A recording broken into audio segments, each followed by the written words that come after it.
নমস্কার বন্ধুরা, আজকে ডিসেম্বর মাসের 25 তারিখ। বাইরে বেশ ভালোই ঠান্ডা পড়েছে। তো এই ঠান্ডার মধ্যেই আমরা একটা জার্নির প্ল্যান করেছি। ওর থাম্বনেল দেখে নিশ্চয়ই আপনারা বুঝতে পেরে গেছেন কোথায় যাচ্ছি। সেই নতুন ভিডিও আপনাদের সামনে আস্তে আস্তে সব আসবে। আজকের আমরা প্রথম পর্ব শুরু করছি, তো দেখতে থাকুন এবং আমাদের এই নতুন চ্যানেলে আপনাদের সকলকে অনেক অনেক শুভেচ্ছা। তো চলুন আমাদের সাথে, আপনারাও চলুন আমাদের চোখে, আপনারাও দেখবেন আপনাদের 6 ইঞ্চি স্ক্রিনে। গাড়ি বুক করে নিয়েছি। রাজপুর থেকে যাব আমরা কলকাতা স্টেশনের উদ্দেশ্যে। প্রায় 730 টাকার মতো খরচা হবে যেতে এখান থেকে। রাশ টাইম যাচ্ছে, একেই 25 তারিখ ডিসেম্বর মাসের। তো চলুন আপনাদের সাথে যেতে যেতে কথা হবে। আমি একা থাকলে এত টাকা খরচা করে গাড়ি বুক করে অবশ্যই যেতাম না।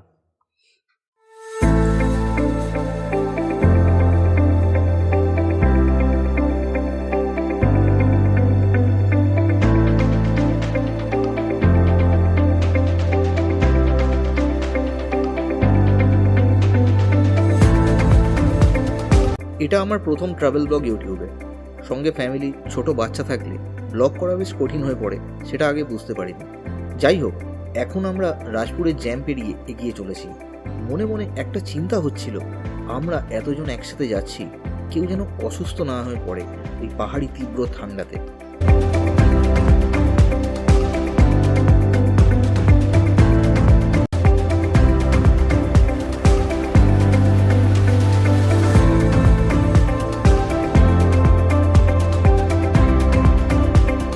এই সময় মনের মধ্যে চিন্তাভাবনা স্রোত বইছে। হঠাৎ নজরে এলো, যেখানে জ্যাম হবার কথা নয় এই সময় সেখানেই তীব্র জ্যাম।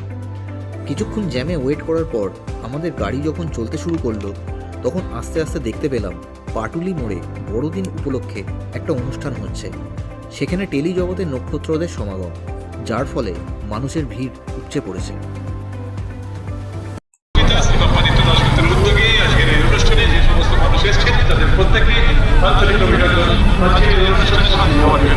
আমাদের মধ্যে ইতিমধ্যে এসেছিলেন বিশিষ্ট অভিনেতা অমিত চট্টোপাধ্যায়, যশ দাশগুপ্ত আমাদের মধ্যে ছিলেন, নুসরাত জাহান, প্রিয়াঙ্কা সরকার, নিশা সাহান, মালিয়া সহ আরো বিভিন্ন অভিনেত্রীরা। আর কিছুক্ষণের মধ্যেই আমাদের মধ্যে এসে উপস্থিত হবেন এই মুহূর্তে বাংলার অন্যতম শ্রেষ্ঠ অভিনেতা সুপারস্টার প্রসেনজিৎ চট্টোপাধ্যায়।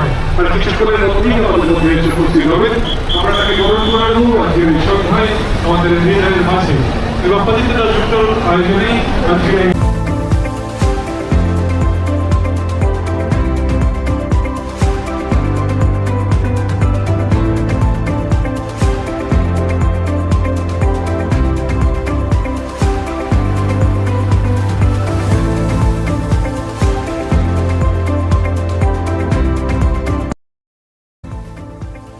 অনেকদিন ধরেই মন বলছে চল পাহাড়ে যাই।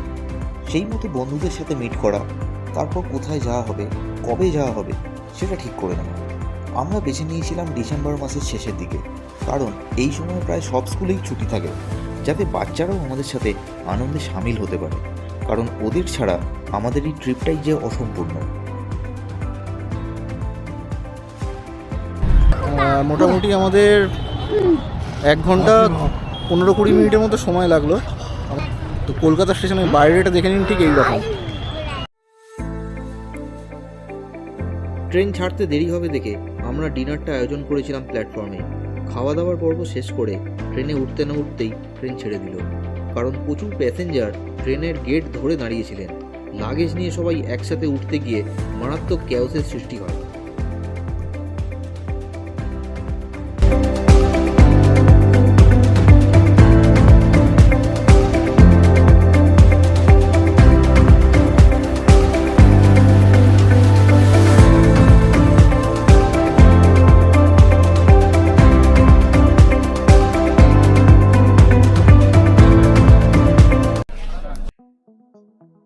রাতে ঘুম মোটামুটি হয়েছে। আপার বার্থ থেকে নিচে নেমে প্রথমে ট্রেনের গেটের সামনে এসে দেখি চারিদিকে কুয়াশায় ঘেরা। ট্রেন তখন তার নিজস্ব ছন্দে কুয়াশার দেয়াল ভেঙে এগিয়ে চলেছে এবং লেট করতে করতে প্রায় 1 ঘন্টা 50 মিনিট অতিক্রম করে ফেলেছে। অতিরিক্ত কুয়াশার জন্য ট্রেনের গতি ছিল সীমিত।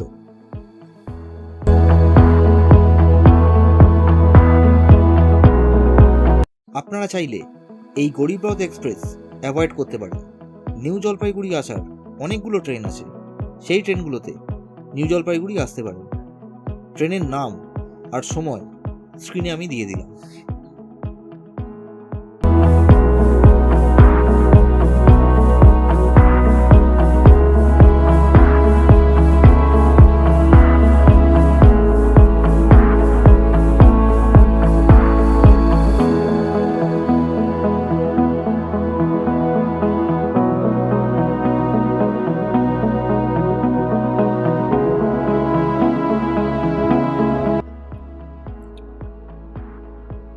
ট্রেন সম্পর্কে কয়েকটি তথ্য আপনাদের সাথে শেয়ার করছি।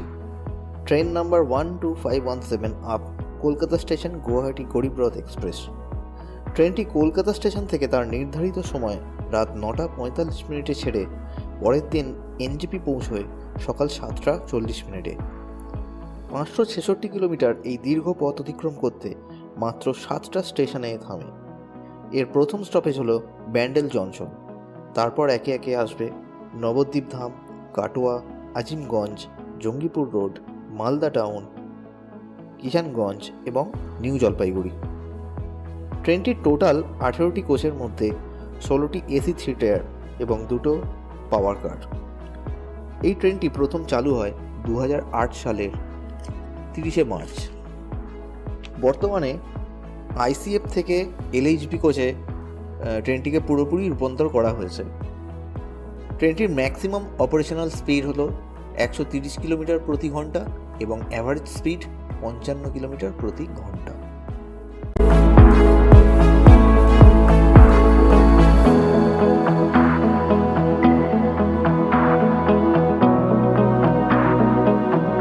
কিছুক্ষণ আগে ট্রেনটির সম্বন্ধে কয়েকটা তথ্য দিয়েছিলাম, এখন রিভিউটা দিচ্ছি।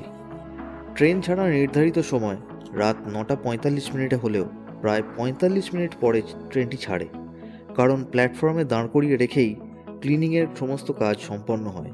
তখনও চূড়ান্ত অব্যবস্থার সম্মুখীন হব ভাবতে পারিনি।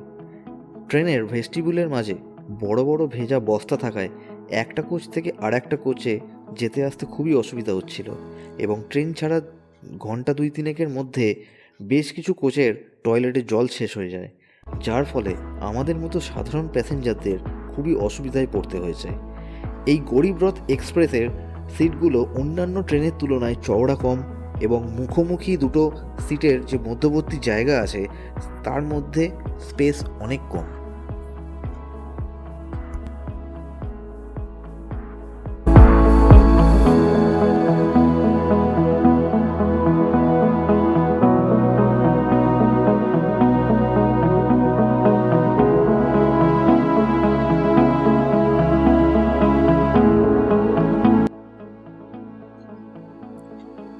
আমরা স্টেশনে পৌঁছানোর অনেক আগেই আমাদের ড্রাইভার দাদা গাড়ি নিয়ে চলে এসেছিলেন। এনজেপি স্টেশনে আমাদের পৌঁছানোর কথা ছিল যেখানে সকাল 8:45, সেখানে আমাদের পৌঁছতে 10:30 বেজে যায়। তারপর বিভিন্ন কোচ থেকে সবাই একসাথে এক জায়গায় এসে এবং লাগেজ নিয়ে বাইরে আসতে অনেকটা সময় নষ্ট হয়। ততক্ষণ পদাতিক এক্সপ্রেসও হাজির। অনেকটা জায়গা জুড়ে নিউ জলপাইগুড়ি স্টেশনের রিনোভেশনের কাজ চলছে, তাই ট্যাক্সি স্ট্যান্ডও একটু দূরে সরে গিয়েছে। লাগেজ গাড়িতে প্যাক করে আমাদের গন্তব্যের উদ্দেশ্য বেরোতে প্রায় 11টা বেজে গেল।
এখানে জ্যামের জন্য আমাদের গাড়ি একদম জামে ঘুরিয়ে নেওয়া হচ্ছে, অন্য রুট দিয়ে যাওয়া হবে। বাবা এই শব্দ বেরিটাও ইনক্লুড করবে।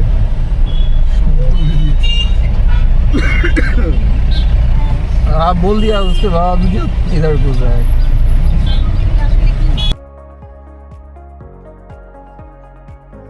ভ্রমণ এই কথাটার সাথে অনেক আবেগ ও অনুভূতি জড়িয়ে। কোনো জায়গায় যাওয়ার প্ল্যান সেট হলে ওই আবেগ ও অনুভূতিগুলো আস্তে আস্তে বাড়তে থাকে।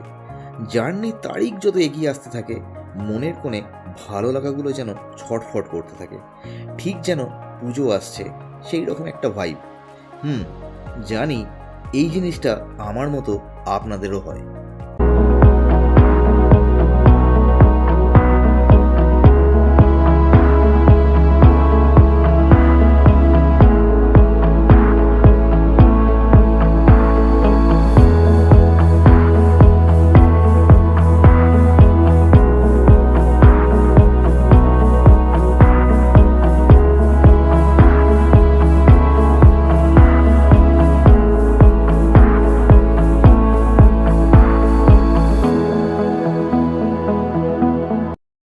এই যে পিচকালো রাস্তা, দুই পাশে জঙ্গল, কয়েক কিলোমিটার পথ পেরোলেই চোখে পড়বে সেই প্রতীক্ষিত পাহাড়, আমাদের ভালো লাগার ভালোবাসার পাহাড়। এই পথের জার্নিটা আমার অত্যন্ত প্রিয়।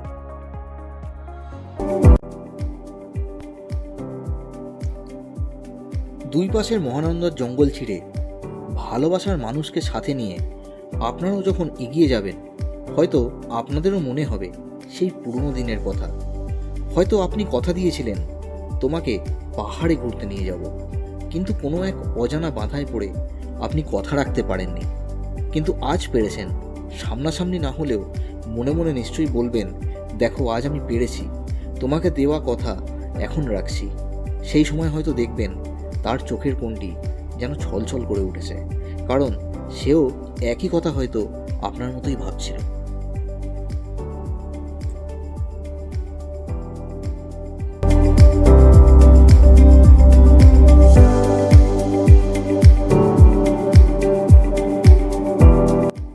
অনেক বেলা হয়ে গিয়েছে, সকলের খিদেও পেয়েছে, তাই রাজদাকে বললাম ব্রেকফাস্টের জন্য কোনো খাবারের দোকানের সামনে দাঁড়াতে।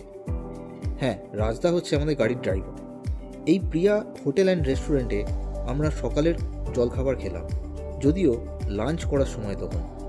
আমরা সেই সময় লাঞ্চ করিনি, কারণ হোমস্টেতে বলে দিয়েছিলাম লাঞ্চটা ওখানে গিয়েই করব। যে যার পছন্দের মতো খাবার খেলাম। কেউ নিল মোমো, কেউ থুপ্পা, কেউ ম্যাগি, আর আমি খেলাম রুটি সবজি। সব খাবারের স্বাদ বেশ ভালোই ছিল।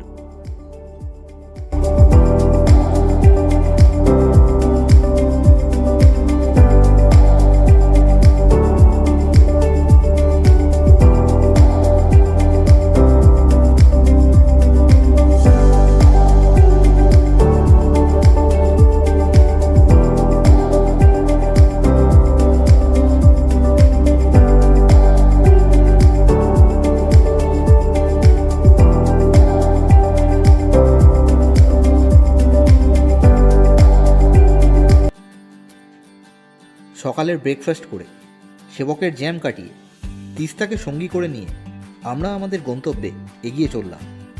আহা, কি মুশকিল বলুন তো, তিস্তা মানে তিস্তা নদী। যাই হোক, জোকস অ্যাপার্ট, আজ রাতের ঠিকানা আমাদের সিলারিগাঁও।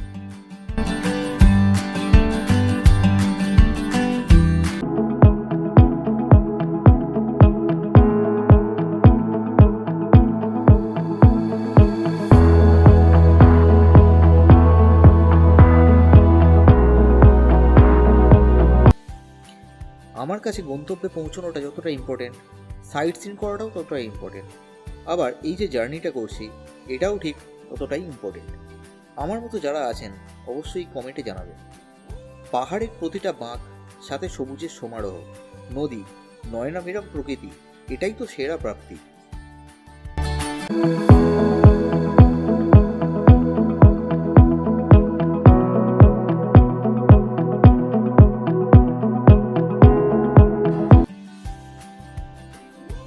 তিস্তা ব্রিজ থেকে ওই যে টানেল এবং পিলারটা দেখছেন, এটা হলো সেবক স্টেশন থেকে সিকিমের রংপো পর্যন্ত রেলপথ তৈরি হওয়ার পথে। এই প্রজেক্ট সম্বন্ধে কয়েকটা গুরুত্বপূর্ণ তথ্য দিয়ে রাখি।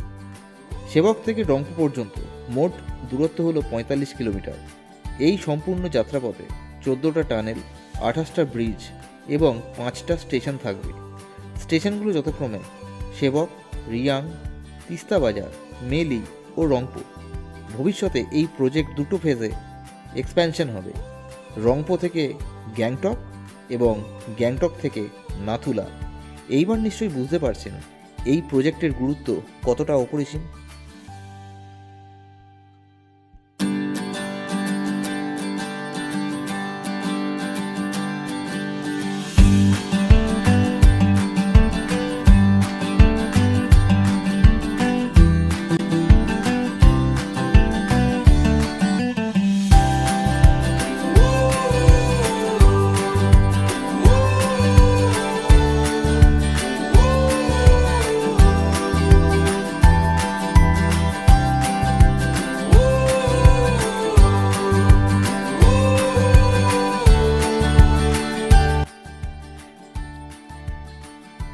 আপনাদের সাথে গল্প করতে করতে আমাদের ট্যুর প্ল্যান সম্পর্কে কিছুই বলা হয়নি। সিল্ক রুট ভ্রমণে আমরা 5 দিন ও 4 রাতের প্রোগ্রাম ফিক্স করেছি। আমাদের ট্যুর প্যাকেজের কস্ট পার হেড কত করে পড়েছে স্ক্রিনে সেটাও দিয়ে দিলাম।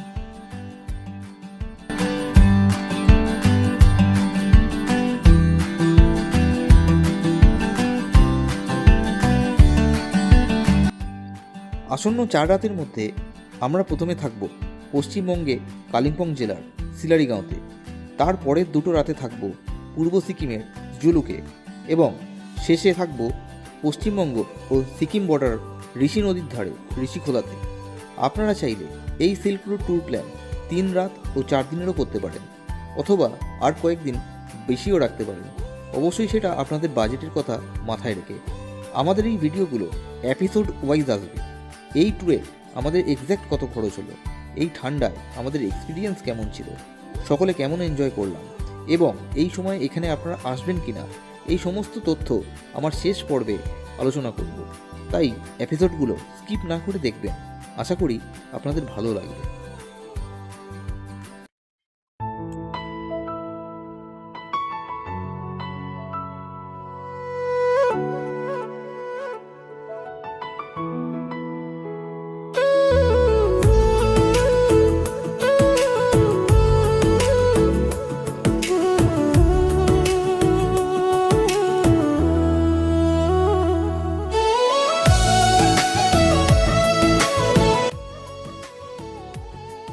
আমরা এখন ড্যানসং ফরেস্টের মধ্যে দিয়ে যাচ্ছি। এই বনাঞ্চলটি তার জীববৈচিত্র্যের জন্য পরিচিত। এর মধ্যে রেড পান্ডার মতো বিরল প্রজাতির প্রাণীও আছে। এছাড়া হিমালয়ান ব্ল্যাক বিয়ার, ক্লাউডেড লেপার্ড এবং মিউনাল ফিজেন্টেরও দেখা মেলে। সিকিম রাজ্যের সাথে এর ঐতিহাসিক সংযোগ, যা ডংজং নামেও পরিচিত। এই ড্যানজং ফরেস্ট ডেলো পাহাড় ও আশেপাশের পাহাড় সম্মিলিত বৃহত্তর প্রাকৃতিক ভূদৃশ্যের অংশ, যা ট্রেকিং, প্যানোরামিক দৃশ্য এবং প্রাণবন্ত উদ্ভিদ ও প্রাণীজগতের অভিজ্ঞতা লাভের সুযোগ প্রদান করে। এটি হলো আমার আপনার মতো প্রকৃতি প্রেমিকদের কাছে স্বর্গ।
সিলারিগাঁওতে প্রবেশের মূল রাস্তাটি আগে ছিল সম্পূর্ণ এবড়োখেবড়ো পাথুরে পথ।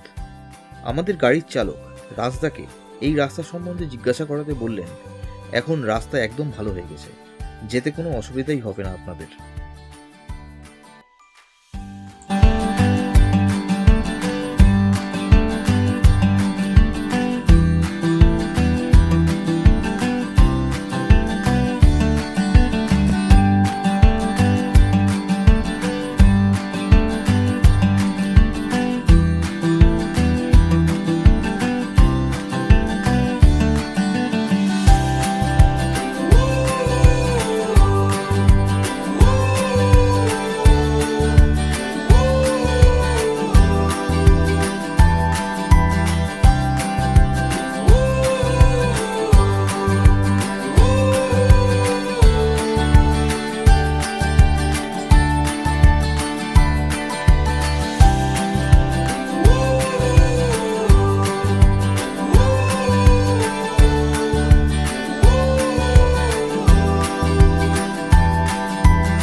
আমরা পৌঁছলাম প্রায় ঘড়ির কাঁটা তখন বিকেল 4:45 ক্রস করেছে।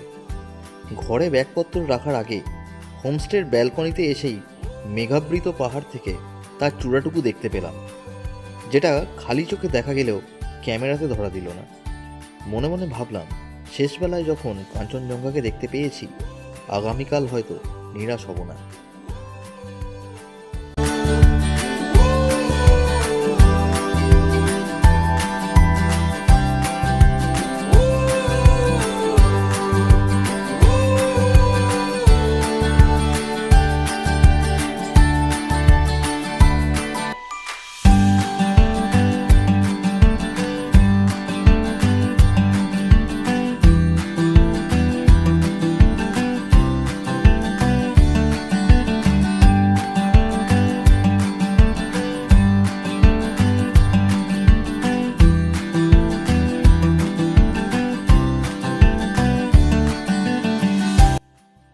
রুমে লাগেজগুলো রেখে দিয়েই আমাদের কথা মতো ডাইনিং রুমে চলে এলাম লাঞ্চ করতে।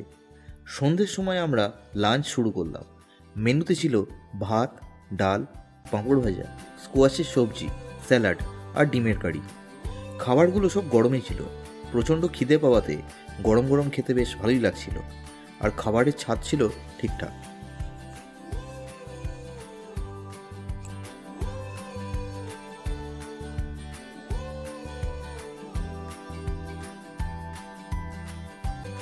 রাতের বেলায় হোমস্টের চারপাশটা কেমন লাগে সেটা আপনাদের দেখাতে চেষ্টা করছি। রাত 9:30 বাজতে চায়। এখন ঘুমোবার তোড়জোড় শুরু হচ্ছে। বাইরে পারদ পতন অব্যাহত। এতটা পথ চলার ক্লান্তি গ্রাস করছে আস্তে আস্তে। রাতে ট্রেনের মধ্যে ঘুমটাও হয়নি সেভাবে। যাই হোক, কিছুক্ষণ আগেই আমাদের ডিনার কমপ্লিট হয়েছে। মেনুতে ছিল ভাত, ডাল, আলু ভাজা, স্যালাড আর চিকেন। যারা ভাত খাবে না তাদের জন্য ছিল রুটি। আর সন্ধেবেলায় স্ন্যাক্সে ছিল ভেজ পকোড়া আর লিকার চা। তাহলে চলুন বন্ধুরা, এবার ঘুমোবার পালা। কাল ভোরবেলা উঠতে হবে। পায়ে হেঁটে জঙ্গলের মধ্যে দিয়ে আমরা পৌঁছে যাব রামিতে ভিউ পয়েন্টে। কাল সকালে যদি আকাশ পরিষ্কার থাকে তাহলে আমরা কাঞ্চনজঙ্ঘার খুব ভালো দর্শন পেতে পারি। আমার ভিডিওটা আজ এ পর্যন্তই।